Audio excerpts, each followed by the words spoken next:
Galaxy S25 ultra Samsung द्वारा अब तक बनाया गया सबसे आकर्षक फोन है। इस चीज का उपयोग करना अत्यंत आनंददायक है। मैं तो यही कहूंगा कि यह अब तक का सबसे करीबी फोन है जो आईफोन को खत्म करने वाला है। लेकिन साथ ही क्या आपको अभी जाकर इसे खरीद लेना चाहिए? अधिकतर मामलों में मैं कहूंगा कि नहीं। आइए मैं आपको बताता हूँ क्यों। तो एक तरफ यह वर्णन करना वास्तव में कठिन है कि मुझे इस चीज का उपयोग करना कितना पसंद है। मेरा मतलब है कि तकनीकी सामग्री के नजरिए से आगे और पीछे की तरफ ग्लास का इस्तेमाल किया जा रहा है और बॉडी पर अब अधिक मजबूत टाइटेनियम का इस्तेमाल किया गया है। यह एक कठिन फोन है। मैं इसका परीक्षण करने के लिए विशेष रूप से बिना किसी केस के इसका प्रयोग कर रहा हूं और अब तक कम से कम ये कैमरा बैग में रहा है, ये बैकपैक्स जेबों में रहा है तथा एक असफल परिचय के दौरान इसे हमारी मेज में भी रखा गया था।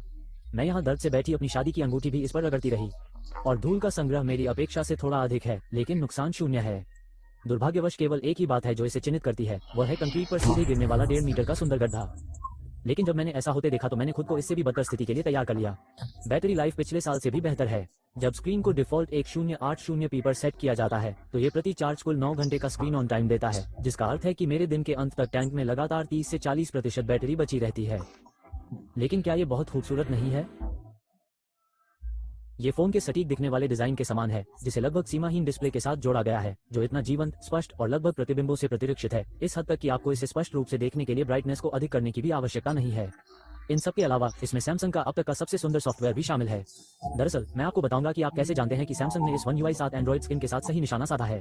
दृश्या, पत्नी और आजीवन आईफोन उपयोगकर्ता ने पहली बार इस फोन को उठाया, इसे अपने हाथों में घुमाया, 5 मिनट तक स्क्रॉल किया। उसने मेरी ओर देखा और कहा, तुम्हें पता है क्या, मुझे वास्तव में ये पसंद है कि पिछले 5 वर्षों में जब से हम साथ हैं, उसने मुझसे ऐसा कभी नहीं कहा, लेकिन मैं समझ सकता हूँ कि उसने यहाँ ऐसा क्यों कहा। ऐसा लगता है कि यह सॉफ्टवेयर विशेष रूप से आईफोन उपयोगकर्ता को परिचित महसूस कराने के लिए डिजाइन किया गया है। आइकन और विजेट अब पहले से कहीं अधिक सुसंगत हैं। मल्टीटास्किंग पेज अब व्यवहारिक रूप से एक जैसा है। अब आप अपने कंट्रोल सेंटर को खोलने के लिए दाईं ओर से नीचे की ओर स्वाइप कर सकते हैं और फिर अलग अधिसूचना ट्रे को खोलने के लिए बाईं ओर से नीचे की ओर स्वाइप कर सकते हैं। आप अपनी लॉक स्क्रीन को इस तरह से अनुकूलित करते हैं कि ठीक है, मेरे होमवर्क की प्रतिलिपि बना लो और इसे बदलने की चिंता भी मत करो। क्या ये और भी बेहतर होता यदि सैमसंग अधिक मौलिक होता? शायद। लेकिन बात यह है कि मैं वास्तव में सोचता हूँ कि सैमसंग एप्पल से बेहतर काम कर रहा है। मुझे यह अच्छा लगता है कि अब जब मैं सेटिंग्स ब्राउज कर रहा होता हूं तो मैं किसी सेटिंग के बारे में मानवीय भाषा में टाइप कर सकता हूं और फोन समझ जाता है कि मैं क्या ढूंढ रहा हूं। पहले ये बहुत कष्टकारी होता था, क्योंकि यदि आप किसी विशिष्ट सेटिंग को ढूंढना चाहते हैं तो आपको ये याद रखना पड़ता था कि फोन में प्रत्येक विशिष्ट सेटिंग पर क्या लेबल लगा है। सैमसंग फोटो गैलरी एप्पल की तुलना में अधिक सहज लगती है, जिसने ईमानदारी से iOS 18 में अपने फोटो ऐप को नष्ट कर दिया है। ये बहुत अधिक बुद्धिमान भी है, जैसे कि जब मैं पुरानी तस्वीरें खोज रहा होता हूँ। ये बिल्कुल सही है, ये हर बार असाइनमेंट को समझता है। लोग सदैव अधिकतम चमक की बात करते हैं, हे भगवान, लेकिन मुझे ये बहुत पसंद है कि इस पर न्यूनतम चमक कितनी कम हो जाती है। बिस्तर पर जाने से ठीक पहले यह आपकी आंखों पर कम दबाव डालता है और यह बहुत तेज काम करता है। क्या आप जानते हैं कि आईफोन की हमेशा से यह अंतर्निहित प्रतिष्ठा रही है कि यह एक सहज डिवाइस है जो एनिमेशन करता है ना? खैर, मुझे नहीं लगता कि अब ऐसा मामला है। ये सैमसंग का फोन बहुत तेज लगता है क्योंकि इसमें प्रत्येक एनिमेशन आईफोन की तरह बहुत सहज है, साथ ही यह एप्पल से भी अधिक तेज है। इससे हमें फोन में तात्कालिकता का एहसास होता है, जो वास्तव में आईफोन को तुलनात्मक रूप से धीमा महसूस कराता है। तो फिर मैं ये क्यों न सुझाऊं कि आप अभी जाकर यह चीज खरीद लें? ठीक है, इस समय इसके कुछ कारण हैं। आप गैलेक्सी S24 अल्ट्रा बिल्कुल नया फोन $800 में खरीद सकते हैं, जबकि यह $1300 का फोन है। ये लगभग 60% अधिक महंगा है। ठीक है, कोई बात नहीं, ऐसा हर साल होता है और आमतौर पर मैं इस पक्ष में हूं कि हम अपने फोन का इतना अधिक उपयोग करते हैं, तो यदि आप खरीद सकते हैं तो नवीनतम फोन क्यों न खरीद लें। लेकिन यह उन पहले मामलों में से एक है जिस पर मैं अभी भी आश्वस्त नहीं हूं। सबसे पहले मुझे लगता है कि मैंने ये स्पष्ट कर दिया है कि मुझे सैमसंग की नई एंड्रॉइड स्किन कितनी पसंद है, लेकिन आपको अल्ट्रा 2 के लिए S20 पर व्यवहारिक रूप से पूर्ण One UI 7 फीचर सेट मिलना चाहिए। इस नए फोन में पिछले साल की तुलना में और भी तेज चिप है, जैसे कि काफी तेजी से। आपको एक विचार देने के लिए हमने इस S25 अल्ट्रा, इससे पहले S24 अल्ट्रा और आईफोन 16 प्रो मैक्स पर 30 मिनट का तनाव परीक्षण चलाया, और जबकि S25 अल्ट्रा में सबसे कम स्थिरता है, जिसका अर्थ है कि 30 मिनट के दौरान इसने अपने शुरुआती बिंदु की तुलना में सबसे अधिक प्रदर्शन खो दिया, क्योंकि इसका प्रारंभिक बिंदु बहुत ऊंचा था। फिर भी इसका सबसे कम प्रदर्शन अन्य दो फोनों के सबसे कम प्रदर्शन की तुलना में लगभग 25% अधिक तेज है। बात यह है कि मैं अपने दैनिक जीवन में उस शक्ति का उपयोग करने का कोई तरीका नहीं खोज पा रहा हूँ। जैसा कि मैंने कहा, ये फोन पिछले वर्ष की तुलना में अधिक तेज लगता है, लेकिन ये सिर्फ सॉफ्टवेयर की बात है, ऐसा चिप के कारण नहीं है। और खेलों के संदर्भ में मैं चाहता हूं कि परिदृश्य अलग हो। मैं चाहता हूं कि प्ले स्टोर पर मौजूद शीर्ष 50 गेम अत्यंत तीव्र ग्राफिक वाले, विशाल 3D विश्व वाले हों, लेकिन वे व्यापक जनसमूह को आकर्षित करने के लिए नहीं है। अधिकांश मोबाइल गेम $100 वाले फोन पर चलने के लिए विकसित किए जाते हैं, इसलिए ऐसे गेम ढूंढना जो वास्तव में इस शक्ति से लाभान्वित हों एक बहुत ही विशिष्ट प्रयास बन गया है। आपको विशेष रूप से उनकी तलाश करनी होगी, और फिर आपके पास दुनिया की सबसे शक्तिशाली चिप भी हो सकती है। लेकिन विशेष रूप से एंड्रॉइड पर, जो अक्सर आलसी डेवलपर सिंड्रोम का शिकार होता है, कुछ ऐप्स वैसे भी चलते रहते हैं और उनमें देरी होती है। तो मैं हाल ही में बहुत सारा पोकेमोन TCG पॉकेट खेल रहा हूँ। यह नवीनतम iPhone 60 पर पूरी तरह से ठीक चलता है, फ्रेम प्रति सेकंड। हाँ, यह iPhone 12 पर ठीक चलता है, लेकिन 2025 के फ्लैगशिप सैमसंग पर यह पिछड़ जाता है। मैंने अमेजन ऐप में ये बात देखी है, ये लापरवाही से प्रोग्राम किया गया है।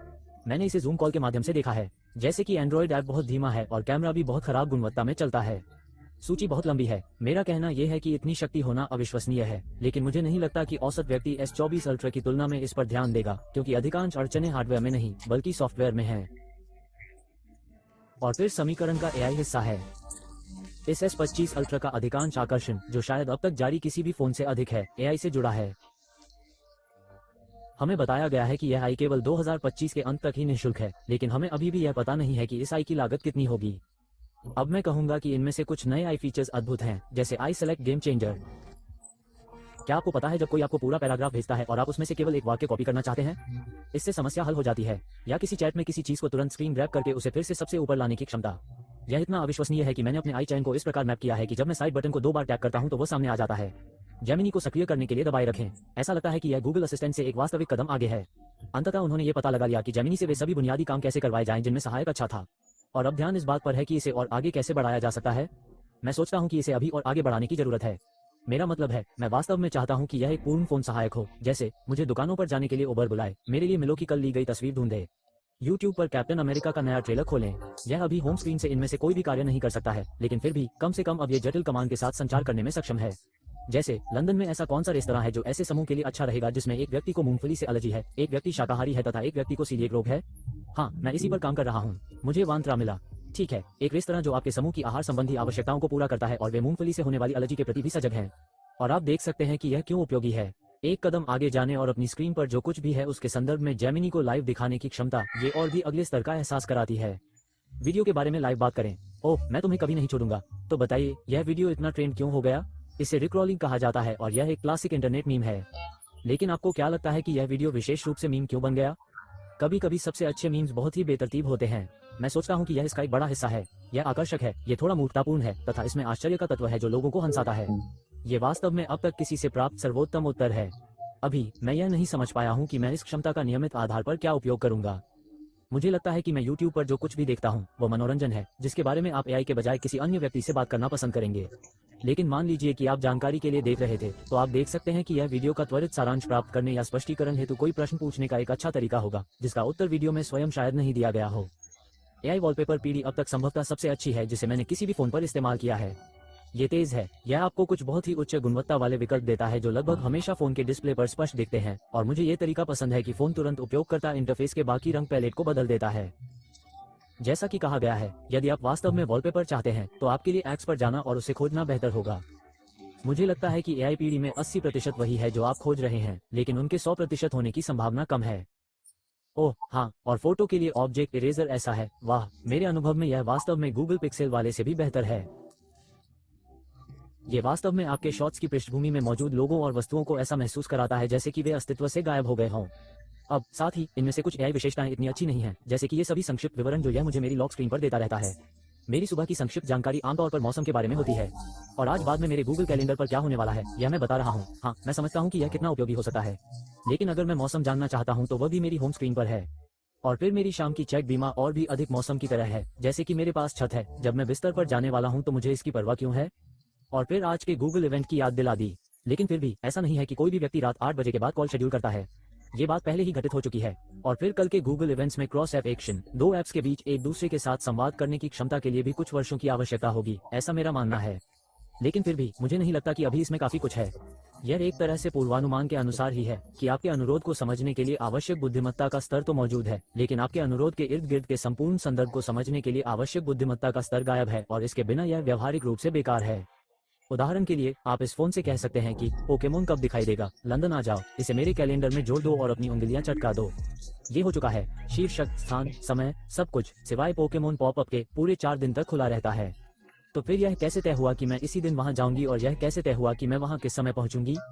ये ऐसी चीजें हैं जिनके वास्तव में उपयोगी होने के लिए इसे सही मायने में समझने और उन्हें मेरे द्वारा चलाने में सक्षम होने की आवश्यकता है, जैसे कि एक वास्तविक निजी सहायक करता है। आपके लॉक स्क्रीन पर मौजूद सैमसंग नाउ बार कुछ एप्पल के डायनेमिक आइलैंड जैसा लगता है। यह अवधारणा अच्छी है, इसे शानदार तरीके से क्रियान्वित किया गया है, लेकिन इसमें पर्याप्त कार्यक्षमता या समर्थित ऐप नहीं है जो आपके फोन के उपयोग के तरीके पर कोई प्रभाव डाल सके। जैसे इसमें कुछ बहुत ही विशिष्ट खेल हैं, यदि आप उनमें रुचि रखते हैं तो यह आपको वर्तमान खेल प्रगति दिखाने वाली सूचनाएं प्रदान कर सकता है। लेकिन मैं कोई बहुत बड़ा खेल प्रेमी नहीं हूँ। यह मेरे लिए तभी उपयोगी होना शुरू होता है जब यह सामान्य रूप से मेरी रुचि को समझ लेता है। तो मान लीजिए कि मैं प्रतिदिन एक बार पोकेमोन कार्ड ऐप खोलता हूँ, तो यह एक रुचि है, और फिर जब उस गेम में कोई नया विस्तार लाइव होता है तो यह मुझे सूचित कर सकता है। दुभाषिया मोड में कुछ क्षणों में ऐसा महसूस होता है जैसे वहां चमक है। कभी कभी यह सब अचानक हो जाता है और आप किसी अन्य भाषा में किसी व्यक्ति के साथ लगभग वास्तविक समय में बातचीत करने लगते हैं। बात बस इतनी सी है कि अधिकांश मामले इससे भी अधिक हैं।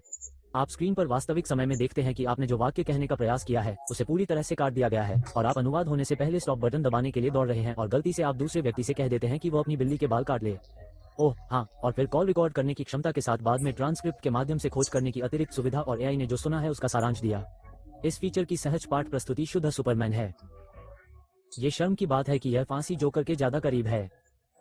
ऐसा लगता है कि फोन समझ ही नहीं पा रहा है कि आप क्या कह रहे हैं, और यदि यह समझ में नहीं आता कि क्या कहा जा रहा है तो इससे कोई फर्क नहीं पड़ता कि आप इसमें खोज करते हैं या एआई इसे संक्षेप में प्रस्तुत करता है।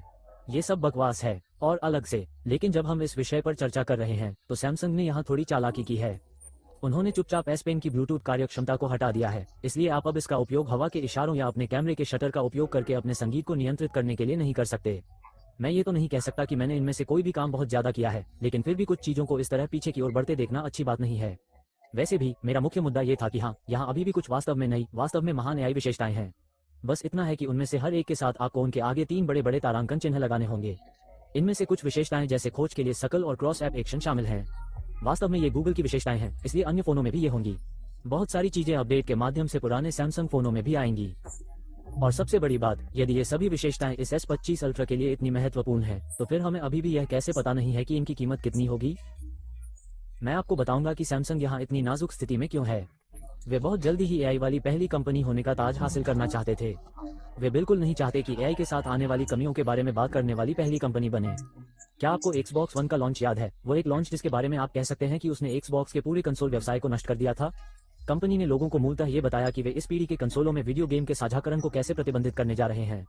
यदि मैं एक गेम खरीदता हूँ तो वह गेम मेरे खाते से जुड़ जाता है और मैं उसे किसी मित्र को दे या उधार भी नहीं दे सकता। और अपने इरादों को पहले बताकर सोनी, जो कि उनका मुख्य प्रतिद्वंद्वी है, ये देख पाया कि इस निर्णय पर सभी ने बहुत ही बुरी प्रतिक्रिया व्यक्त की है, तथा ये भी समझ गया कि इस निर्णय के कारण कोई भी इस नए Xbox के साथ कुछ भी नहीं करना चाहता है। और फिर सोनी को बस इतना करना था कि वह आगे आए और लोगों को बताए कि प्लेस्टेशन पर डिस्क साझा करने के लिए आपको बस इसे एक व्यक्ति से दूसरे व्यक्ति को सौंपना होगा। एक ही झटके में कंसोल युद्ध व्यावहारिक रूप से खत्म हो गया। और यही वो स्थिति है जिससे सैमसंग बचना चाहता है। ईमानदारी से कहें तो इनमें से प्रत्येक कंपनी आपसे आई के लिए शुल्क लेना चाहती है, लेकिन यदि सैमसंग पहले स्थान पर आ जाती है तो इससे अन्य कंपनियों के लिए रास्ता खुल जाएगा कि वे या तो सैमसंग से बहुत कम शुल्क लेकर उनका थंडर चुरा लें, या फिर सीधे तौर पर कंपनी को एक और साल के लिए मुफ्त रखकर उसे परेशान करें। इसलिए मैं आश्वस्त हूं कि सैमसंग किसी और के कुछ कहने का इंतजार कर रहा है, लेकिन फिर भी ये लोग इस जानकारी को रोककर इस समय अपने उपयोगकर्ताओं के सामने अपने व्यवसाय को खतरे में डाल रहे हैं।